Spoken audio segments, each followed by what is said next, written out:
What's up, everybody? I'm back at it with another video. Man, just want to break down to you the importance of mindset with this world of, or let's say this industry, and more specifically the wholesaling niche. And it takes a lot of patience, man. Like, this can be mentally draining for those that does not have the mental capacity to go day to day, getting rejected, told no, F off, don't call me anymore, all of that stuff, man. And it's all mindset. Everything is in your mind. And I had the opportunity to bring quite a few people into the world of real estate by helping them get their first check. There's been people that was able to get their first rounds of cash flow just doing creative financing with me as well. My favorite method as of right now when it comes to wholesaling houses, it has to be hands down selling the properties on the MLS. There's more than one way to do it. When it comes to wholesaling, you could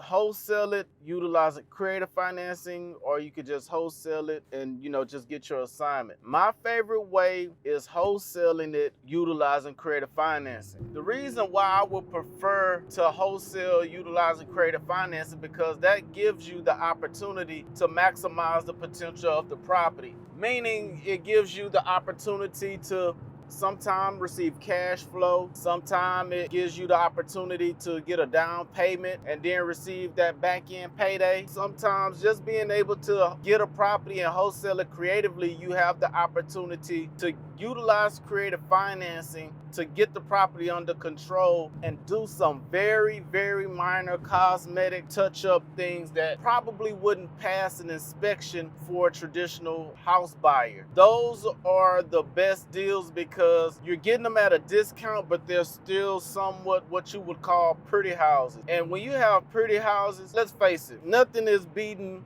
being able to wholesale pretty houses. When you're wholesaling properties, the average person is normally thinking about wholesaling properties that are ugly and are going through some sort of distress. Me personally, as long as I can get the proper control of the property, then I will be able to disposition the property the best way possible to maximize the potential of us receiving, higher paydays. So I would suggest for those that are wholesaling properties, hey, consider utilizing the MLS. Of course, you have to have the right documents to do so, and that is what's very important, being able to have the verbiage in the agreement that states you have the option to post the property on the MLS and you have the option to broadcast it out to the public. You want to have that verbiage in your agreement. I will be giving that agreement out on my website, so y'all just make sure y'all stay tuned for that. Being able to utilize it and being able to get the property owners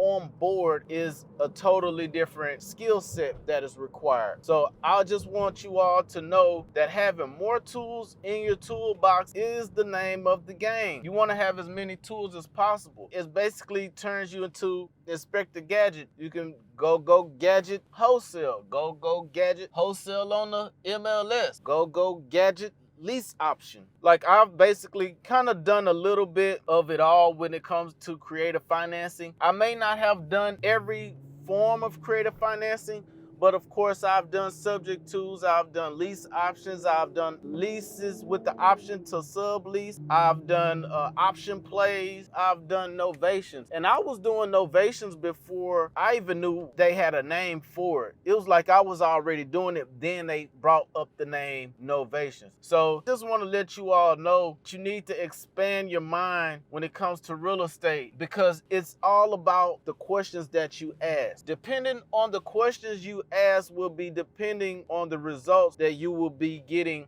from the steps that you're taking. Of course, you can take major steps on a consistent basis. Who doesn't take steps, right? But are you taking the right steps? Are you making strategic steps? Every move is not the right move. So I just wanted to, bring that to your awareness. But like I said in the beginning of this video, first and foremost, man, it's all about mindset. You definitely want to have your mindset together when it comes to real estate. Things can get rocky. There may be some hurdles you have to jump over. You have to be able to endure all of the learning lessons that you receive, because it's not hardship. It's not something that's damaging you. It's something that's making you better. So you want to continue to do better and put forth a solid effort. And putting forth a solid effort is making sure that you're moving strategically. So, you know, everybody out there in the world that's watching this video, move strategically with real estate. Take those learning lessons and make those adjustments within your business model that will then take you to the next level. Real estate, and mainly just talking about the wholesaling niche, is simple, but it's not easy. And you probably see those one in thousands of people that, you know, hit the home run on their first go around. They hit 6 figures on their first deal. They hit, you know, 50,000 on their first deal. That's not everyone's story. The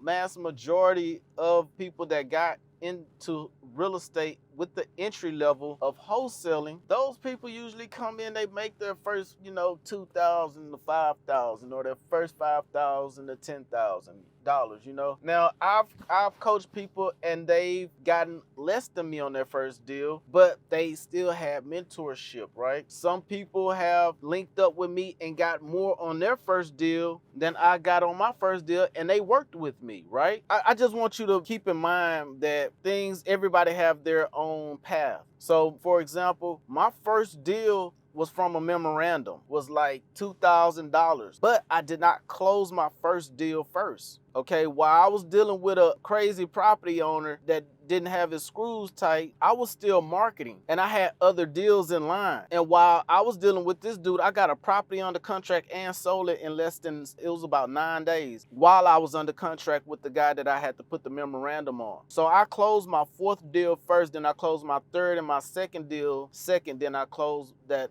last one, which was him, which was my first deal. That one ended up coming 4th. But my first closing was for $14,500. And that was my 4th deal, but it closed first. So I just want you to know that it's all mental. And the picture that you paint for yourself is what you would have in front of you on your wall as you look at it on a day-to-day basis, you know, and you thriving for greatness and you looking forward to, you know, living an excellent life and having an excellent journey. Remember, it's all in the mind, and it's never too late to be great, man. I'll tap in with another video. I just want to wrap with y'all real quick, you know, give y'all those nuggets, because it's very important to know wholesaling is entry level for real estate, and there's better ways of wholesaling properties, and there's even more better ways of wholesaling properties. So I just want to drop those quick nuggets on y'all, man. Y'all have an awesome day, man. Peace. And we gotta put the global on it, because we're going global with this thing.